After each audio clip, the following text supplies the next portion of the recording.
சோனப்பிரியன் தளத்துக்கு வரவேற்கிறேன். கோவை மாநகர போலீஸ் துணை கமிஷனர் ஸ்டாலின் ஒரு திருட்டு குற்றத்தை பற்றி நிருபர்கள்ட்ட பேசியிருக்கிறாரு. என்ன சொல்கிறாருன்னா, இந்த படத்தில் பார்க்கக்கூடிய மூர்த்தியை பாருங்கள். தமிழகத்தில் ரயில்வே தண்டவாளங்களை ஒட்டிய குடியிருப்புகளை குறிவைத்து 2020ஆம் ஆண்டு முதல் தொடர் திருட்டு கொள்ளை சம்பவங்களில் ஒரு கும்பல் ஈடுபட்டு வந்தது. கோவையில் 18 உட்பட்ட மாநிலத்தில் 68க்கும் மேற்பட்ட சம்பவங்கள் தொடராக வழக்குகள் பதியப்பட்டுள்ளன. இந்நிலையில் கோவை மாநகர போலீஸ் அடங்கிய தனிப்படை கடந்த 3 மாதங்களாக தீவிர விசாரணை நடத்தியது.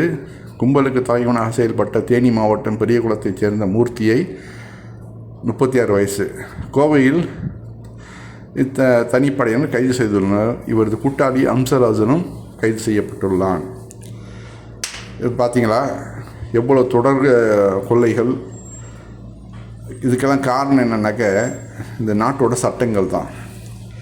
சட்டம் மட்டும் ஒழுங்காக இருந்துச்சுன்னு வச்சுங்க, இவெல்லாம் இந்த அளவு தைரியமாக ஊரில் சுற்ற முடியுமா? தண்டவாளத்தில் நடந்து செல்லும் ராடுமேன் எனப்படும் மூர்த்தி யாரும் இல்லாத ஆட்கள் குறைவாக இருக்கும் வீடுகளில் பெரும்பாலும் தனியாகவே சென்று இரும்பு ராடு கொண்டு கதவை உடைத்து குற்ற சம்பவத்தில் ஈடுபட்டுள்ளார். சில சமயங்களில் கூட்டாக சேர்ந்தும் ஈடுபடுவார். இக்கும்பலில் மூர்த்தியின் உறவினர்கள் உட்பட 7 பேர் உள்ளனர். வேறு யாரையும் இவர்கள் கூட்டு சேர்ப்பதில்லை. கோவையில் 376 சவரன் தங்க நகை உட்பட மாநிலத்தில் 1500 சவரன் நகையையும் ரூ. 176 கோடி ரொக்கத்தையும் திருடியுள்ளனர். வீட்டில் இருப்பவர்களை கட்டி போட்டு குற்றச்சம்பவத்தில் ஈடுபடும் இவர்கள் வெவ்வேறு மொழிகளில் பேசி குழப்பியும் உள்ளனர். எப்போதும் முகமூடியும் முழுக்கை சட்டை மட்டுமே மூர்த்தி அணிந்து செல்வார். கோவையில் சிங்காநல்லூர், பீளமேடு, துடியநல்லூர் பகுதிகளில் அதிக சம்பவங்களில் ஈடுபட்டுள்ளனர். கொள்ளை நகையை உருக்கி விற்று ராஜபாளையத்தில் ரூ. 45 கோடி தொலைவில் ஸ்பின்னிங் மில், பஸ் ஸ்டாண்ட் அருகே 53 சென்ட் இடமும் மூர்த்தி வாங்கியுள்ளார். 63 சவரன் நகை, 2 கார்கள், விலை உயர்ந்த 6 பைக்குகள் பறிமுதல் செய்யப்பட்டுள்ளன. பல்வேறு சம்பவங்களில் கிடைத்த அறிவியல் தடயங்களை வைத்து இவர்கள் கைது செய்யப்பட்டுள்ளனர்.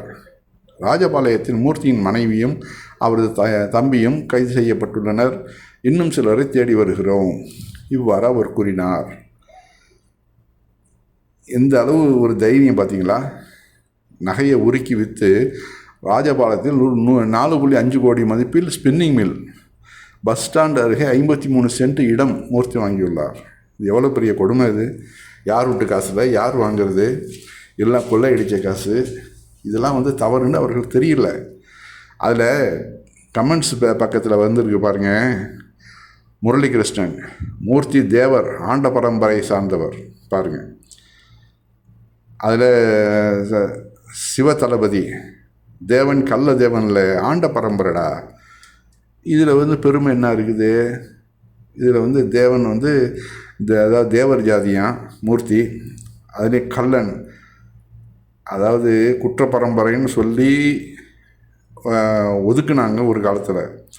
அதுலேருந்து மீண்டு அந்த மக்கள்லாம் கொஞ்சம் படிப்பு அப்படின்னு சொல்லிட்டு மேலகெல்லாம் வந்துட்டுருக்குறாங்க. திரும்பவும் அந்த அதே கொலை இந்த ரேஞ்சுக்கு திரும்பவும் இறங்குது அந்த சமூகம். இது நல்லதுக்கல்ல. இதெல்லாம் முளையிலே கிள்ளி எறியணும். பிரிட்டிஷ் காலத்தில் குற்ற பரம்பரைன்னெலாம் சொல்லி அவங்கள ரொம்ப அவமானப்படுத்தி வச்சுருந்தாங்க. அதெல்லாம் இல்லாமல் இப்போ ஓரளவு படித்து நல்லா முன்னுக்கு வந்துட்டுருக்குறாங்க. அவர்களை போய் இப்போ திரும்பவும் அதே பழைய இடத்துல தூக்கி போடுறது மாதிரி இது மாதிரி விஷயங்கள்லாம் நடந்துகிட்ருக்குது.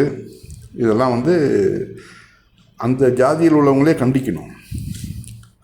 அடுத்து எனக்கு ஒரு விஷயம் ஞாபகம் வந்துச்சு. சவுதி அரேபியாவை இதில் நான் எண்ணி பார்க்குறேன். அதாவது ஃபுல்லாக பாலைவன தேசம். 20 வருஷத்துக்கு முன்னாடி ட்ரெய்லர் கொள்ளை தொடர்ந்து நடந்து வந்தது. அதாவது என்ன பண்ணுவானுங்கன்னா, இந்த மாதிரி பாலைவனத்தில் ரோட்டில் போகும்போது அதிக ஆள் நடமாட்டம் இருக்காதா, என்ன பண்ணுவானுங்கன்னாக்க டக்குன்னு டிரைவரை அடித்து போட்டு வண்டியை கிராமங்களுக்கு கொண்டு போயிடுவானுங்க. அங்கே கொண்டு போய் வச்சு ஜாமானுங்கள்லாம் திருட வேண்டியது. திருடிட்டு வண்டியை திருப்பி கொண்டு இருந்த இடத்துலையே இல்லை கொஞ்சம் தூரத்தில் போட்டுட்டு பணத்தோடு ஓடிட வேண்டியது. பொருள்களை கொள்ளையடிச்சிட்டு ஒரு ட்ரெயிலாவில் கொள்ளையடித்தா எவ்வளோ காசுன்னு உங்களுக்கு தெரியும். இதில் அதிகமாக ஆப்ரிக்கன்ஸ் தான் ஈடுபடுறது. ஆப்பிரிக்க பிளாக்ஸ் இருக்காங்கள்ல, அவங்க தான் அதெல்லாம் ஈடுபடுறது. அதில் வந்து என்ன பண்ணுச்சு கவர்மெண்ட் என்ன பண்ணுச்சு தெரியுங்களா? ஒரு 10-20 நாள், 1 மாதம் 2 மாதம்னு வெயிட்டிங்கில் இருந்தாங்க மஃப்டியில். அங்கே வந்து போலீஸ் நடமாட்டமே இல்லாமல் ஒரு சின்ன ஒரு குடிசல் மாதிரி பொண்ணு போட்டுக்கிட்டு அங்கே வந்து கண்காணிப்பு கேமராக்கள்லாம் வச்சு டெஸ்ட் பண்ணிக்கிட்டு இருந்தாங்க. ஆளை பிடிச்சிட்டாங்க. பிடிச்சவொடனே என்ன பண்ணிட்டான் தெரியுங்களா? 3 பேரையும் கொண்டு வந்து தலையை வெட்டி 3 நாள் தொங்க விட்டாங்க. இது விளையாட்டு சொல்லலை, நான் உண்மையிலே நடந்தது என் கண்ணால் பார்த்தேன். 20-25 வருஷத்துக்கு முன்னாடி. இப்போ அது மாதிரி செய்கிறதான் நிறுத்திட்டாங்க. ஆனால் முன்னாடி சொல்கிறேன், அதுக்கு பிறகு இந்த கொள்ளையெல்லாம் அப்படியே நின்று போச்சு. எப்படி வருவானுங்க? இது மாதிரி உடலை பார்த்துட்டு 3 உடலை அப்படியே கட்டி தொங்க விட்டாங்க. 3 நாள் அப்படியே கட்டி தொங்க விட்டான். நாங்கள்லாம் அந்த வழியாக தான், அதாவது வேலைக்கு போகிறது வண்டியில், ரூம்லேருந்து நாங்கள் வந்து கடைகளுக்கு போகிறது. அப்போ பார்க்கும்போது 3 நாளும் நாங்கள் தொடர்ந்து பார்த்துக்கிட்டு இருந்தோம் அந்த பாடியை. இது மாதிரியான சட்டங்கள் தான் வந்து குற்றங்கள் குறையும். இவங்க என்ன சொல்கிறாங்க, குற்றவாளிகளுக்கு ஒரு வாய்ப்பு கொடுக்கணும் அவர் திருந்துறதுக்கு. ஆனால் எத்தனை நிரபராதிகள் கொல்லப்படுறாங்க, எத்தனை வீடுகளில் வந்து கொள்ளை போகுது. அவன் உழைச்சி சம்பாரித்து சிறுக சேர்த்து வச்சதெல்லாம் தூக்கி அவன் அப்படியே கொண்டு போய் வச்சு ஸ்பின்னிங் மில்லும் அதுவும் வாங்குறான். எவ்வளோ தைரியம் இருக்கும் அவனுக்கு. ட்ரையலாலாம் பாருங்கள், இந்த மாதிரியான ட்ரையலாக தான் அதில். அங்கே வந்து நிறைய வந்து ஃபாரின்லேருந்து வரும், துருக்கியிலேருந்து, சிரியாவிலேருந்து, யெமன்லேருந்து, துபாயிலேருந்து, இப்படி நிறைய வரும்போது அந்த ட்ரையலாக்களை தான் இவனை வந்து குறி வச்சு கொள்ளையடிக்கிறது. நான் எதுக்கு சொல்கிறேன், நீங்கள் வந்து அதாவது ஒரு 1000 குற்றவாளிகள் தண்டிக்கப்பட்டால் கூட எவனாவது ஒரு நிரபராதி தான் அதில் வந்து மாட்டுவான்.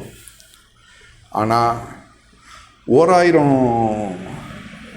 மக்கள் வந்து காப்பாற்றப்படுவார்கள், அவருடைய பொருள் வந்து காப்பாற்றப்படும். அதுதான் நம்ம பார்க்கணும்.